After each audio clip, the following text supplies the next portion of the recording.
करायचा। सटाणा नगर परिषद क्षेत्रातील अतिक्रमणाविरोधातील कारवाईला तात्पुरती स्थगिती देण्यात आली आहे।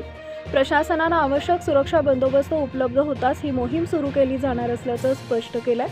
सटाणा नगर परिषद हद्दीतील सार्वजनिक रस्ते, गटारे, नगर परिषद मालकीच्या तसेच शासकीय जागांवरील अतिक्रमण व अनधिकृत बांधकामांवर 17 फेब्रुवारीपासून कारवाई करण्यात येणार असल्याची जाहिरात 12 फेब्रुवारी 2026 रोजी प्रसिद्ध करण्यात आली होती। ही कारवाई महाराष्ट्र नगर परिषदा, नगरपंचायती व औद्योगिक नगरी अधिनियम 1965 तसेच महाराष्ट्र प्रादेशिक नियोजन व नगररचना अधिनियम 1966 मधील तरतुदीनुसार प्रस्तावित आहे।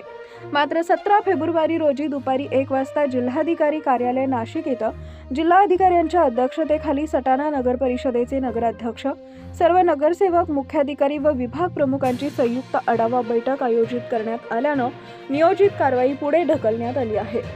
याशिवाय 19 फेब्रुवारी रोजी छत्रपती शिवाजी महाराज जयंतीनिमित्त राज्यभर पोलीस व राज्य राखीव दल सुरक्षा व्यवस्थेत व्यस्त राहणार असल्याने आवश्यक बंदोबस्त उपलब्ध होऊ शकत नसल्याचं प्रशासनाने स्पष्ट केलंय।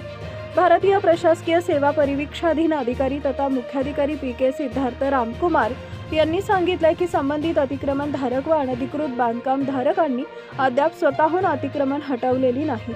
मोहिमेदरम्यान होणाऱ्या कोणत्याही नुकसानीस संबंधित धारक स्वतः जबाबदार राहतील।